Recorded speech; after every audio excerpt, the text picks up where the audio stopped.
Welcome to Today of All Days, Episode 4.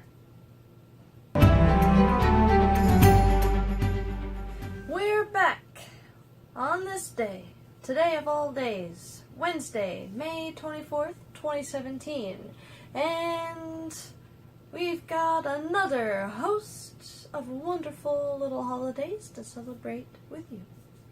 Hi. The first for today is International Tiara Day, hence the tiaras. So if you feeling like a princess, or if you happen to have a tiara that's stashed away somewhere in the dark chasms of your house that you haven't touched in years and years, today is the day to whip it out. Don't hold back. If you've got a big one or just a dainty small one, today's your day to wear it. Hi. And also, I don't know if anybody knew this, but the reason that today is Tiara Day is because it is Queen Victoria's birthday. Aww. So nice. But what do we have next? Next, we've got Brothers' Day. Oh, Brothers' Day. Oh, Brothers' Day. So, if you have a brother, message them, text them, call them, take them out to dinner, do something. Just let them know that you're thinking about them, that you care, and that you recognize them as a vital part of your life. Even if they've gone away, and you haven't seen them in forever, and even if you have a bad grudge, it's a good day to let go of it and reestablish that connection. A great day. Yeah, it was. I'm trying to think. I have a brother. He's older than me. I'm trying to think of the oldest memory that I have. I think it would probably be this one time. We used to really like climbing trees, and so we had this tree in our backyard, and it was. I mean, we were really little. I was probably like 3 or 4 maybe, but this thing was so big. It was this big old pine tree, and our neighbors they tore up their old carpet, and so they put all the old carpet out by the road so that they could be picked up for the trash. And so we got all the padding, all that insulation, I guess it would be, the extra padding under the carpet, and we got it and we took it under this tree, and we made like this whole little fort and everything, and it was awesome. My brother, he would climb up in the tree, and there were these 4 branches that were they wrapped up diagonally. And that was his spot. He would always go up there, and he would always like lounge back because it was like perfect just for him to lay up there. But I don't know, good memories and good times. So today's Brothers' Day, and don't we have some important brothers of history?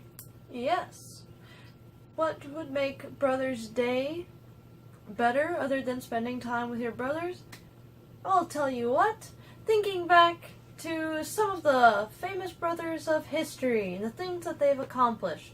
We'll start off with William and Henry James. William was a physician and psychologist, but he is considered by many to be the father of American psychology.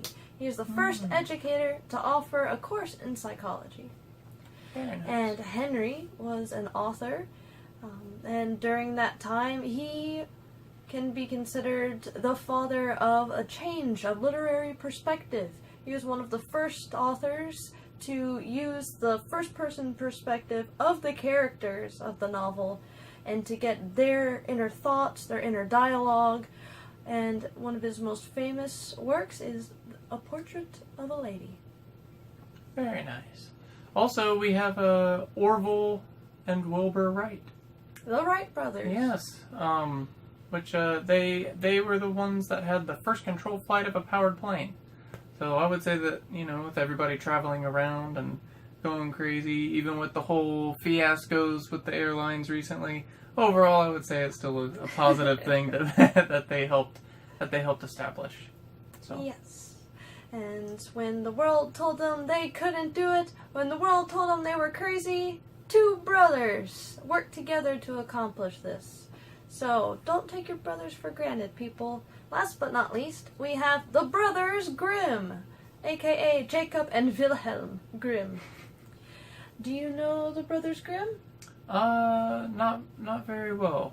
So what do you got for me? Do you know Cinderella? Oh, yeah. Yeah. Do you know the Frog Prince? Oh, yeah. Do you know Rapunzel? Yes. Uh-huh. Don't you mean Tangled? Do you know Hansel and Gretel? Yeah. Yeah. Okay, Sleeping They Beauty. would have liked yesterday's episode with all the taffy. Yes.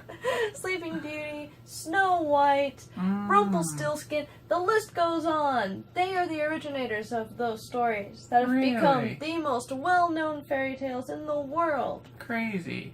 I wonder if they were troubled people for them to have such a wild imagination. I imagine them cooped up in a room, and it's like they have nothing to live off of, but their fantasies of like, oh, let me escape the room. All right, today in history. In 1830, Mary Had a Little Lamb was published. So, if you have heard Mary Had a Little Lamb, if you are in the United States, there's, I would say, a 99% chance that you have heard of Mary Had a Little Lamb. You have Sarah Josepha Hale to thank for it. She was actually the author of that. Oh, Sarah had a little lamb. Yeah, exactly. Little lamb. Sarah had a little lamb, and she published it in 1830. Yeah, I wonder how much money she's made on that, man. It has to. I mean, what, do you get royalties every time someone plays it on the piano? Because that's probably the first song you learn when you're a kid. Maybe she did, but there's no way she's still alive. Yeah, 1830s. Be an old lady. She is the little lamb now. What? Oh, moving forward, we have National Escargot Day. Oh, the snails.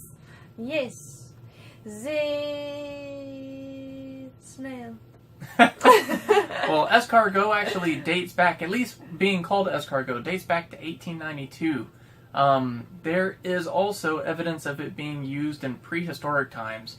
I know that it was really popular amongst the Romans, and it was considered like an elite food. Oh, isn't it so it's always been a fancy dish. I know that we went to a little German tavern probably about a year ago, and we had escargot for the first time. For the first time. And the way that it was prepared, I have to say, escargot was good. Yeah, I didn't expect nice. It to be good. So, if you've felt up until now a little iffy about escargot, if you think, I don't know what it's gonna taste like, is it gonna be chewy, is it gonna be whatever, I don't know if I like the texture, I'm a texture person, put on your tiara, go out there and get some escargot. You owe it to yourself to try it at least once. Yes, and a lot of people think that it's not very... It's more of like, oh, it's a foreign thing, as far as the U.S. goes. It's like, oh, well, we don't need escargot here. It's actually, back in the 1980s, it was a $300 million business. $300 million business. Sorry, I said that funny. But yeah, so that's... Hey, there's a gap in the market now, man. That's a lot of That business. is a lot of money. I mean...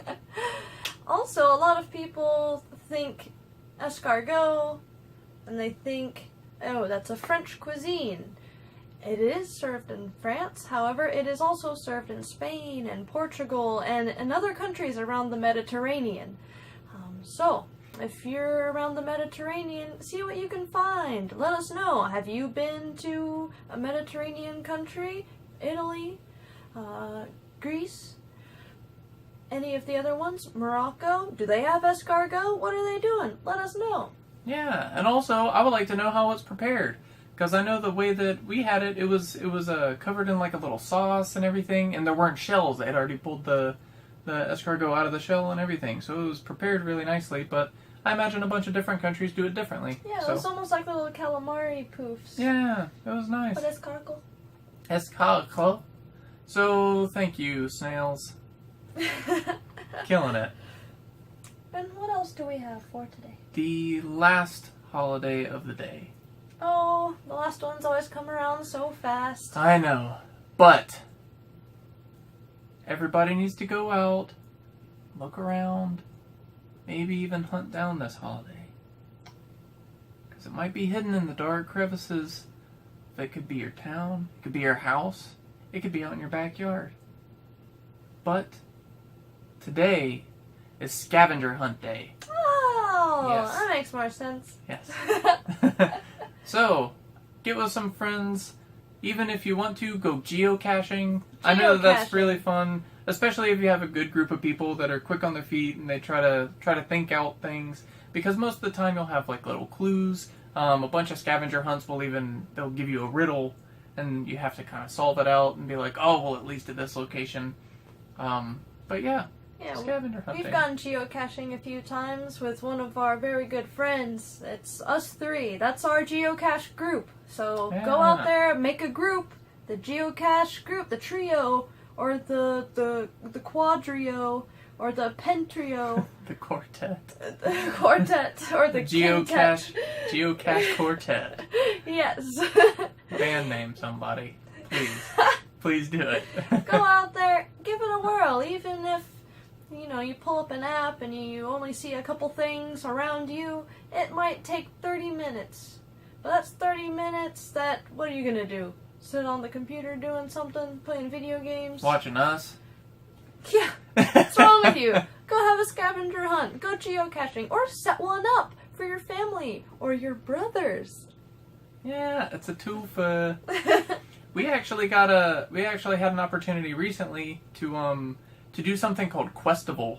I don't know if any of y'all have ever heard about that, but it's pretty much a 24-hour challenge where you can either have to find certain things or you have to do certain tasks. I know some of the things were like, oh, you have to start a fire without using matches or a lighter. Man, so much stuff. You have to cook a meal over a campfire. And you had to film yourself doing all these things or take photos. And they were like quick little 10-second videos. Yeah, you had to have proof that you were doing it. Yeah, but I would say it was me, Maria, and my sister, and we all got to go and do that. And it was a blast, I would say. Tensions got high sometimes because you're sleep deprived and it's all crazy. But overall, I had an awesome time. Yeah, it was so good. It's a packed 24 hours, so if Questival comes to your town, give it a shot. Yeah, because it didn't come to our state until this year. This was the first year. Yes. So go check it out. I think it was Cotopaxi. Maybe spend some time with your brothers. Yeah. Cotopaxi is the company that does it. And they've got all sorts of adventure gear. Their whole slogan's to do good and everything. So yeah. One of the things was to go and pick up like 100 and some change pieces of trash. Yep. So I do feel like we left our city a little bit cleaner than it was before, and I feel like we did do good as far as treating the environment a little bit better. This video is not sponsored. It is not sponsored. But Cotopaxi, feel free to contact us. Because it was fun. But anyway, thanks for joining us today, guys. We hope you enjoyed yourselves. Go out, spend the day with your loved ones, with your brother in particular, if you have a brother. But it was nice to hang out with y'all. We hope you enjoy your day, and we hope to see you tomorrow. Bye. Farewell. Oh, yeah.